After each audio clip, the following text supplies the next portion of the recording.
When you're faced with scarcity, challenge, adversity, it's not to fall into scarcity mode, it's to up the gift. So when you think you don't have any more to gift, there's always a little extra, and bring that out, and something starts happening.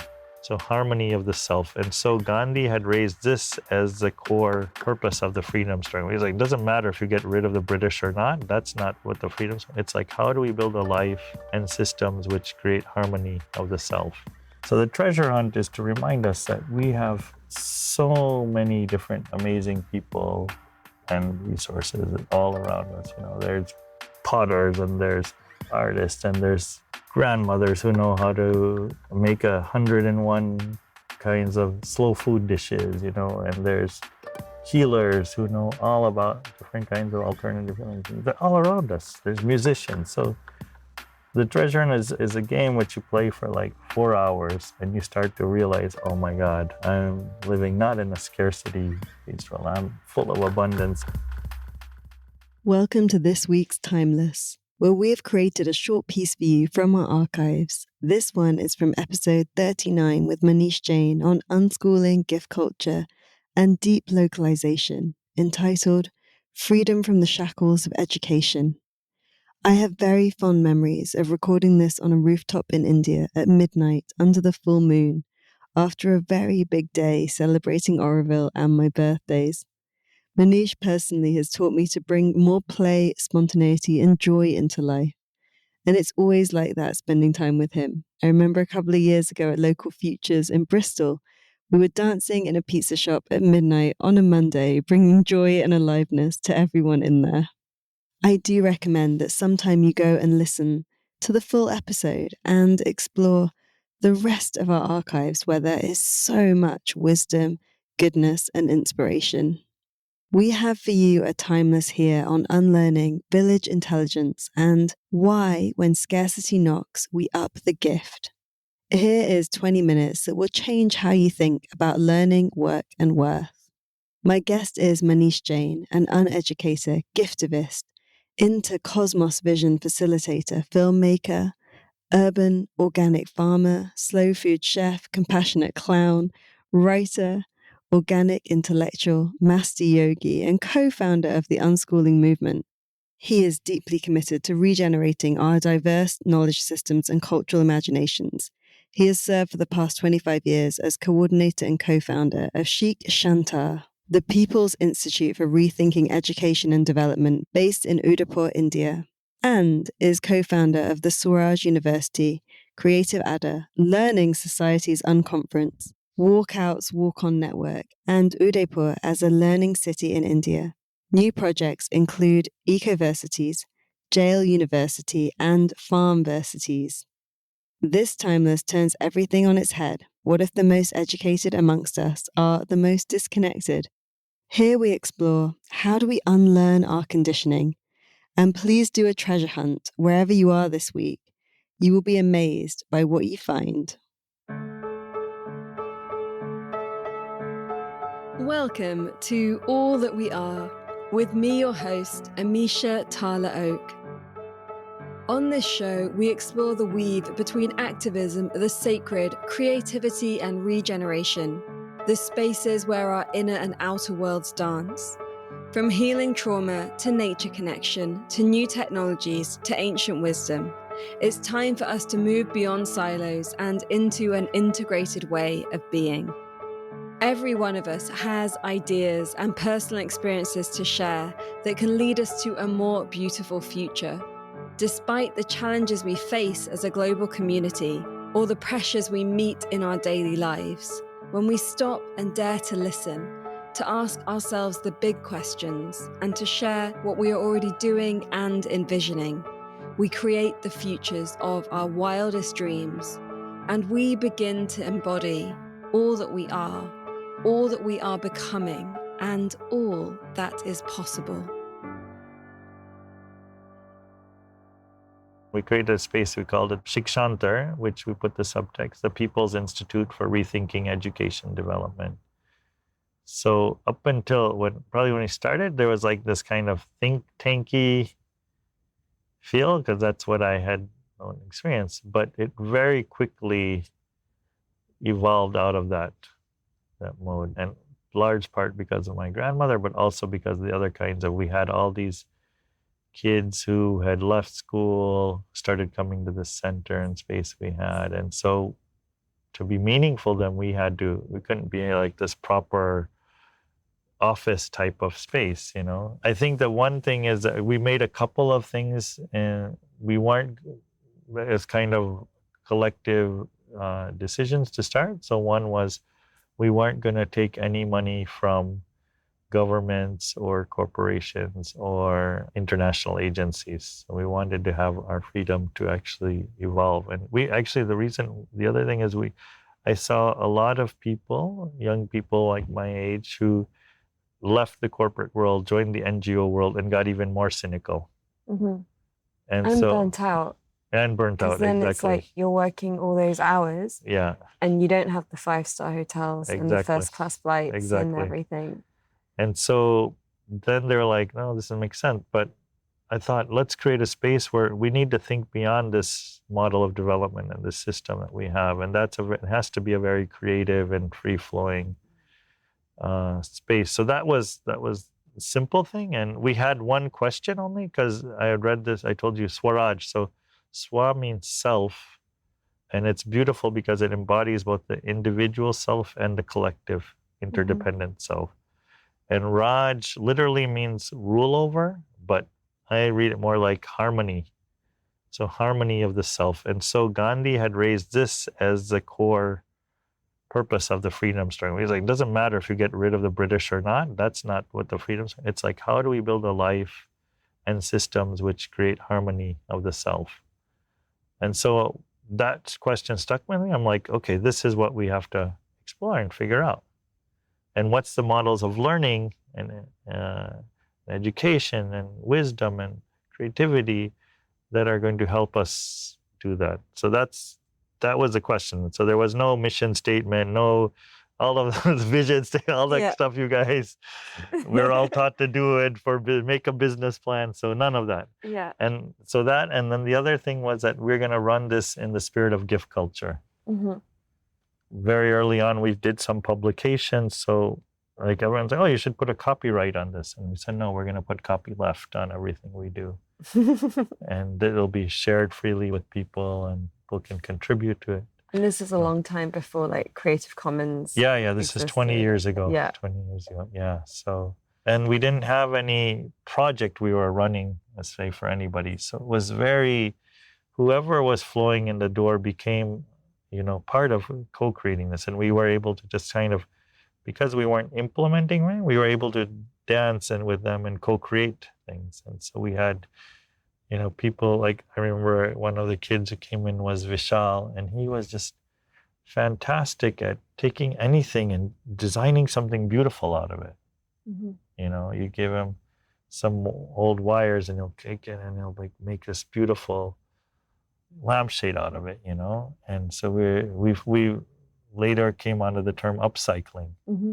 And because of Vishal, we got into upcycling in a big way. And then because of Vishal, we started, and he came in when he was 16 years old. We started getting into this whole idea of zero waste then. What does that mean? So he was there, or somebody else, Sunny came in, and he would love cooking. And his family wouldn't let him really cook in the house. His mother wouldn't allow him much in the kitchen. So we had our kitchen in Shikshantar. So he would start coming and every day come and cook something and experiment. And he got into slow food cooking with us. And today he runs one of the top 10 healthiest restaurants in India. It's called Millets of Mewar. And he left school after 10th also. So we had all these people who were keen. We called them not dropouts, we called them walkouts. What's 10th? How old are they? Oh, when they were in 10th, they would be like 16 years old. Yeah. And then the one thing, an interesting thing, when I met my wife, we made one agreement. So I said, if we have kids, I don't ever want to send them to school. And I was expecting her to say no and run away. And she said, yeah, let's do it. In your center in Udaipur and with your daughter, what's the day-to-day of like your daughter's unlearning, for example, been? So I know that some of our listeners will be going, okay, that's really interesting, but what does it actually mean? Yeah. So the day-to-day is that there's no day-to-day. And every day we talk with her and we talk about, what do you want to do today? What's moving you? Where would you like to spend your time?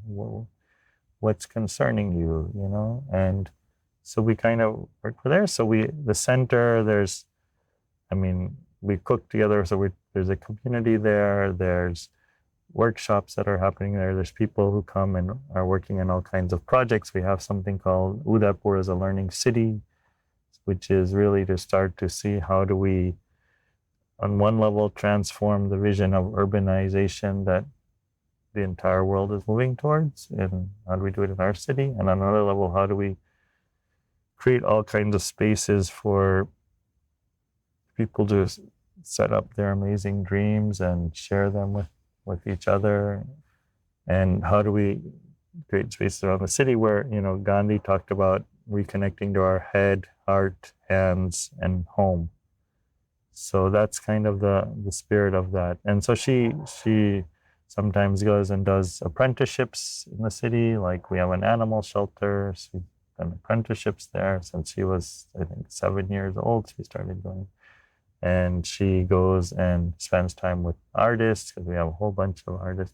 So the thing we've had to do is really, what happened because of schooling is most places started to become anti-children. And so school is a place for children, but then you go to other spaces and they're like, no, kids can't really come in and be here. So we've had to talk to a lot of people around the city. Yeah, can this space be opened up for kids, and can they come and contribute and work on real world things? And then she's gone and volunteered with Sunny in this cafe and learned about millets. And we have a vegetable market across the street, and she's gone and worked in the vegetable market and got to know all the people there. So it's really free flowing of what she's interested in. Sometimes we have friends, they come and do workshops. So it's up to her if she wants. We do have some schools, Steiner schools, Montessori schools, but they're still very particular in a very particular kind of dogma. And then they only go up to a certain age anyway. Yeah, I think there'll be people listening that are like, okay, I want my kids to go to something different. Or even that they themselves want to go to something different to unlearn some of their own conditioning. Yeah. So how do you start it? Well, get 4 or 5 friends of yours together. And we've created this game called a treasure hunt. So one of the things I think we have to unlearn the most is this whole discourse that we are poor, we don't have anything, India's poor, and we have no resources around us, and we have to go to some university abroad to get all of these things, or go to the West to get all these.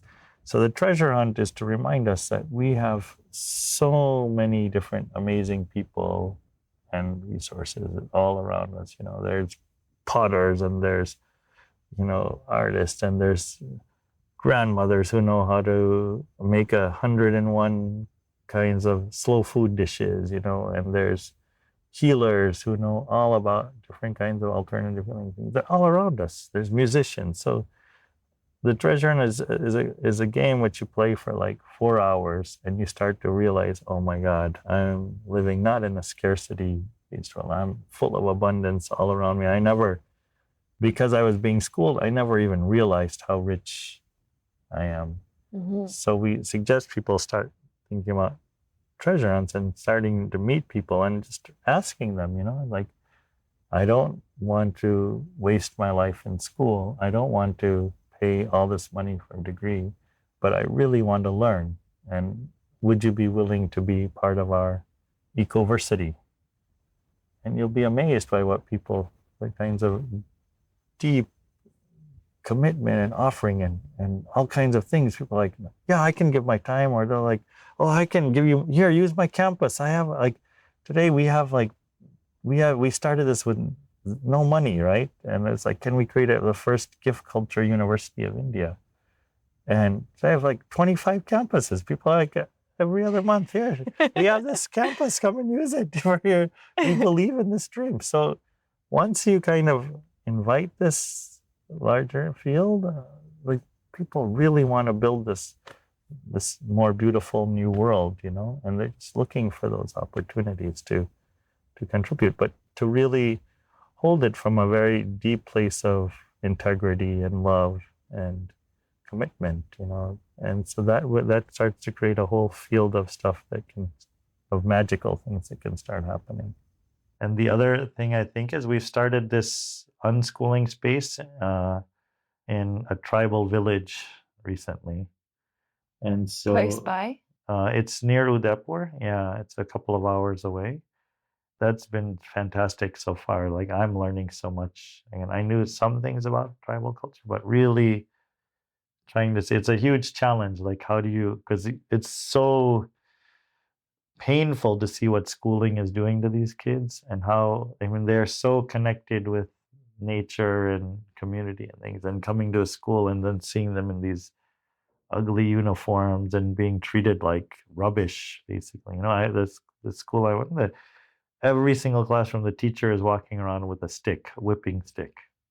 Mm. So it's a different, and they treat these children like they're animals, So we're trying to create this unschooling space, and it's really sensitive to these communities, their culture, their language, and things. So that's quite been very powerful for me recently, also. I was talking to my dad about coming to meet you, and he was telling me about the Gurukul that they had in India until 1835, and that most kids, and from his memory, including girls, were pretty much literate, no matter what class. Class wasn't such a structure. No matter what caste, even. Yeah. There's actually a research that was done by this guy, Dharampalji. He was a Gandhian historian.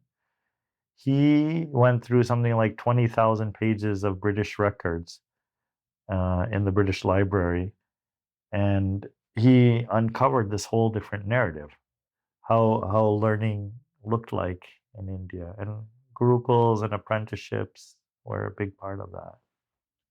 Sometimes we can be fooled into thinking this is a problem of the past, that happened in 1835 and colonialism happened, but actually we know that this is happening today in lots of communities around the world. Yeah. So I was saying that, in Australia, we talk about the stolen generation of kids being taken forcibly from their families and then put in the boarding schools. But that's happening in India right now. There's a whole stolen generation. And so trying to also figure out how we can create a conversation around that. Because these communities are the Dalits and the Adivasis have so much to contribute to this, what we're trying to create. Mm-hmm. And if we can just open up, I had two girls, young women who were from this rat, it's called Musahar community. They're famous in India for the rat eaters. And they joined Swaraj University, and they had the mainstream development narrative, we're poor, we need to get out.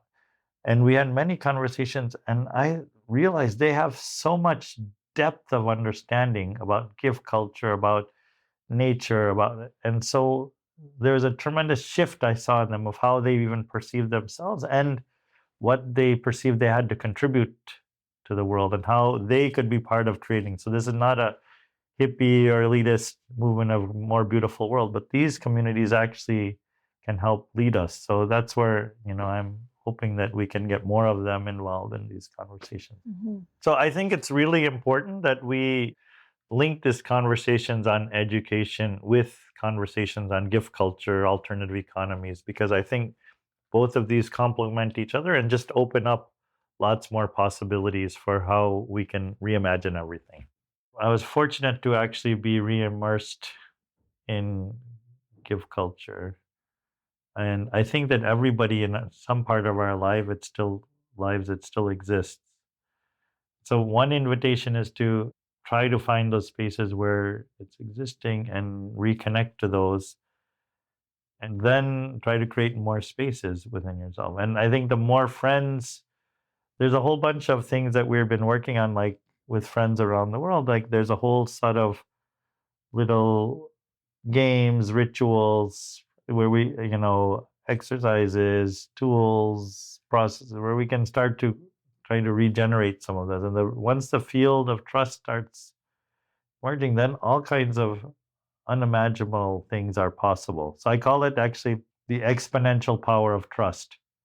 Like things that we don't imagine, as soon as a field of trust gets, like I've had people who, are enemies, they hate each other, different sides of the political spectrum. And if they get into a process and become friends, all of a sudden, all these other collaborations and possibilities open up. So I think that's where, hopefully it leads. And the other thing which I was offering you a cone earlier, not the ice cream cone, no, the KOAN type, which is when, when you're the gift, the goddess of the gift is going to keep testing us. Are we just faking it, or do we really want to dive deep into this? And I've been tested many times. And what I've learned is that when you're facing it, our first reaction is to go back into scarcity mode. And the cone is when you're faced with scarcity, a challenge, adversity, it's not to fall into scarcity mode, it's to up the gift. So when you think you don't have any more to gift, there's always a little extra, and bring that out. And something starts happening. I've experienced it so many times. So, and maybe the goddess is playing with us a little bit and testing us. Are you really a giftivist, or are you just faking it? So there's always that little extra we have. And that, I think, opens up so many other things. So one of the things we started very simple, we do in Udaipur, it's called Darya Dil Dukan. So we have a saying, Dil Darya to Sab Badhiya. If your heart is open wide, then life is good, right? So, and then we started this Darya Dil Dukan, which is this shop of the open-hearted, the wide-hearted. So I thought, can we actually do paradoxically, can we take shopping and make that into an experience where it actually expands people's hearts? First level is we created a Darya Dil bookstall. So we invited friends to contribute books which were really powerful for them. And we go out in the lake, set up a whole bookstall, and we tell people, today is the day somebody's gifted a book for you. And you can take anything. And they're all inspiring books. So people take, and they're like, wow, for me, I never knew that. And they take it, and they're like, don't I have to pay anything? No. Do you have to sign my name? No, you don't have to sign. We trust you. Said, but after you read the book, for this magic to flow, the gift has to flow. So pass it on to somebody else. And if you ever get a book, you can come in, you want to share here, you can also share a different book here for somebody else. So we've been running this for the last 4 years, every week. So it's a fantastic web of friendships and relationships start getting in. People feel like, okay, and even they don't even know who's giving the book or where it's going. They feel that field of trust is growing between them. One final thing, which is, can we come visit? Yes, of course. I can't talk about all this gift culture. And it's like, take an appointment. And our hearts are open, our houses are open, centers open, our universities open. So you don't even need an appointment. I have sometimes people showing up and I'm like, oh, they're like, no, we just thought we'd show up and we were going to pitch a tent here. Or we need a place to stay in. So we always love having guests in there. So brilliant. Definitely. How do our listeners find out more and get in contact? So we have website, shikshantar.org and swarajuniversity.org. We are launching ecoversities.org. So that will give you access to at least 100 different radical learning spaces around the world. So I invite you to visit there, and our email addresses are there so you can write to us or just show up. Thank you for listening. We hope that you have enjoyed this episode and it has sparked some inspiration and creativity in you. This is one of our timeless editions, a short and powerful piece of wisdom for you to contemplate, integrate, and embody. We have an archive of over 200 epics, long, deep conversations for you to explore, share, and enjoy. We keep this podcast advertising free, as we don't want to sell you things that you don't need. This is made possible by you supporting our work as a member of Presence Collective, a patron, or through joining our offerings. You can also support us by sharing this with those that you love. Can you send it to 10 people who you know will find it powerful? This podcast is made by an all-female global team. You can explore our world at allthatweare.org and find your ways to take part. All That We Are celebrates all that we are already and the untapped potential that lives inside us. We exist to offer a space of sanctuary in the ever-increasing chaos, a place where you can come and be in good company, a place where you can learn, unlearn, and connect to your own wisdom. And know that in each and every moment, all that we are is here.